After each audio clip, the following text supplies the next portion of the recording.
नमस्कार मित्रों, मैं दीपक वशिष्ठ व हिंदी द्वीप 24/7 आज फिर आपके सामने एक नए वीडियो के साथ उपस्थित हैं।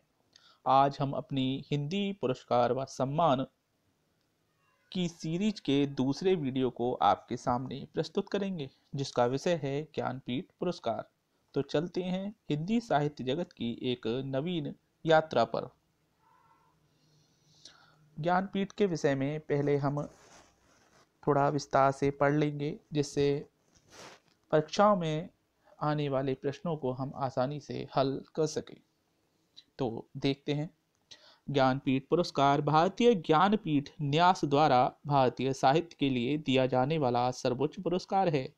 भारत का कोई भी नागरिक जो 8वीं अनुसूची में बताई गई 22 भाषाओं में से किसी भाषा में लिखता हो, इस पुरस्कार के योग्य है। पुरस्कार में 11 लाख रुपए की धनराशि, प्रशस्ति पत्र और बागदेवी की कांस्य प्रतिमा, जो आप अपने बाईं ओर देख रहे हैं, यह कांस्य प्रतिमा है। बागदेवी जो सरस्वती का रूप मानी जाती है। 1965 में 1 लाख रुपए की पुरस्कार राशि से प्रारंभ हुए इस पुरस्कार को 2005 में 7 लाख रुपए कर दिया गया, जो वर्तमान में 11 लाख रुपए हो चुका है। 2005 के लिए चुने गए हिंदी साहित्यकार कुंवर नारायण पहले व्यक्ति थे जिन्हें 7 लाख रुपए का ज्ञानपीठ पुरस्कार प्राप्त हुआ। प्रथम ज्ञानपीठ पुरस्कार 1965 में मलयालम लेखक जी शंकर कुरुप को प्रदान किया गया। उस समय पुरस्कार की धनराशि कुल 1 लाख रुपए थी। 1982 तक यह पुरस्कार केवल लेखक की एकल कृति के लिए दिया जाता था, यानी कृति के आधार पर दिया जाता था। लेकिन इसके बाद से यह लेखक के भारतीय साहित्य में संपूर्ण योगदान के लिए दिया जाने लगा। पहले एकल कृति के लिए दिया जाता था, लेकिन 1982 के बाद साहित्य में संपूर्ण योगदान के लिए दिया जाने लगा। अब तक हिंदी तथा कन्नड़ भाषा के लेखक सबसे अधिक 7 बार यह पुरस्कार पा चुके हैं। यह पुरस्कार बांग्ला को 5 बार, मलयालम को 4 बार, उड़िया, उर्दू और गुजराती को 3 बार, असमिया, मराठी, तेलुगु, पंजाबी और तमिल को 2 बार मिल चुका है। प्रख्यात मलयाली कवि अक्कितम अच्युतन नंबूदिरी को 55वें ज्ञानपीठ पुरस्कार से सम्मानित किया गया है। ज्ञानपीठ चयन बोर्ड ने उनका चयन वर्ष 2019 के ज्ञानपीठ पुरस्कार के लिए किया है। अब भारतीय ज्ञानपीठ न्यास के विषय में हम थोड़ा विस्तार से जान लेते हैं कि इसकी चयन प्रक्रिया और इसके जो संगठन के अंतर्गत जो लोग हैं किस तरह से वह सब कार्य करते हैं, पुरस्कार किस तरह से प्रदान किया जाता है। तो पुरस्कार का जन्म किस तरह हुआ देखते हैं।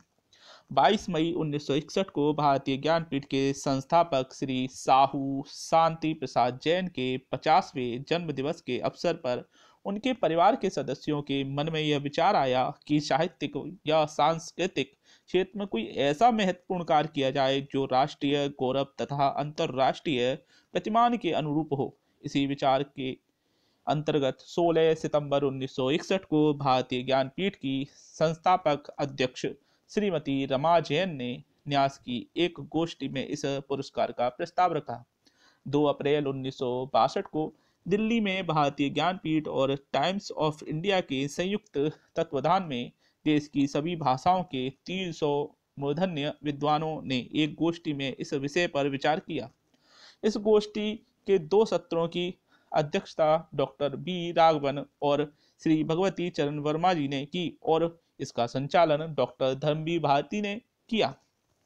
इस गोष्ठी में Kaka Kalelkar, Hare Krishna Mahtab, Nissim Ezekiel, doctor Suniti Kumar Chatterji, doctor Mulk Raj Anand, Suren Mohanty, Devesh Das, Siyaram Sharan Gupt, Ramdhari Singh Dinkar, Uday Shankar Bhatt, Jagdish Chandra Mathur, doctor Nagendra, doctor BR Bendre, Jainendra Kumar, Manmathnath Gupt, Laxmichand Jain आदि प्रख्यात विद्वानों ने भाग लिया।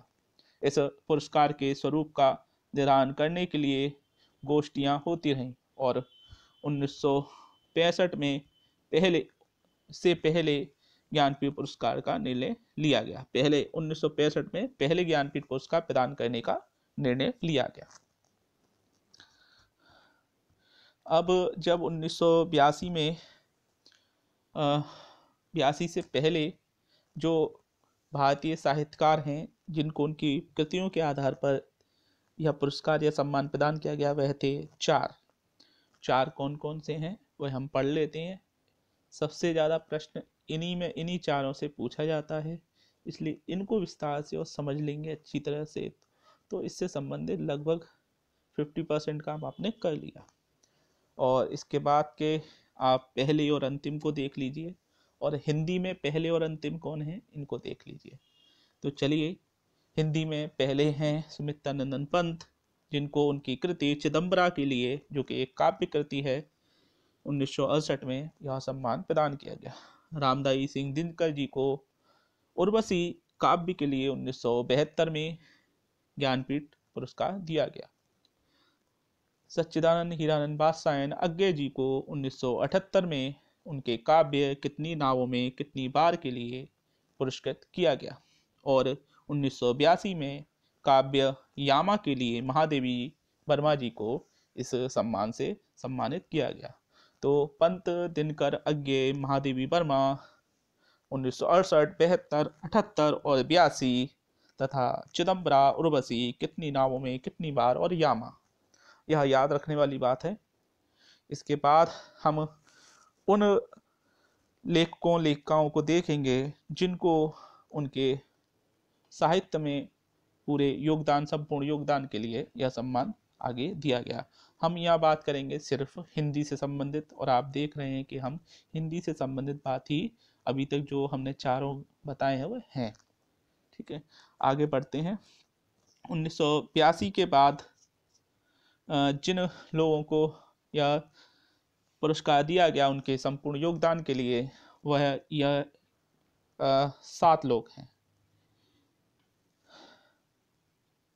तो इनके विषय में पढ़ लेते हैं। 1992 में संपूर्ण योगदान के लिए भारतीय साहित्य में नरेश मेहता जी को सम्मानित किया गया। 1999 में निर्मल वर्मा जी को, 2005 में कुंवर नारायण जी को, 2009 में संयुक्त रूप से 2 महान व्यक्तित्वों को यह सम्मान उनके संपूर्ण योगदान के लिए भारतीय साहित्य में दिया गया। वह थे अमरकांत और श्रीलाल शुक्ल। यह प्रश्न पूछा जाता है संयुक्त रूप से किन किन को दिया गया और किस वर्ष में दिया गया, इसको विशेष तौर से याद रखें। इसके बाद 2013 में केदारनाथ सिंह जी को, और सबसे अंत में कृष्णा सोबती जी को 2017 में हिंदी के लिए यह पुरस्कार प्रदान किया गया है। तो यह ज्ञानपीठ से संबंधित हमने आज सारा जो है विषय कवर किया है इसके बाद माध्यम से, इस वीडियो के माध्यम से। अब इस वीडियो के माध्यम से आज हमने इस विषय से पूछे जाने वाली सभी बिंदुओं को समझा। इसके साथ ही हम आज हिंदी पुरस्कार व सम्मान सीरीज के इस वीडियो को विराम देते हैं।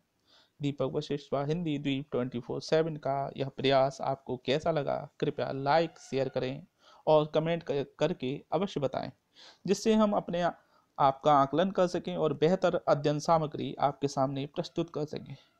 अभी बात यह है कि यह प्रारंभ के ही वीडियो हैं, अध्ययन सामग्री अपार है। कम से कम 200 से 400 वीडियो में बनाऊंगा, जिसमें लगभग 100 ट्रिक्स वाले होंगे जिनसे आप सभी परीक्षाओं में उपयोगी अंक प्राप्त कर सकते हैं।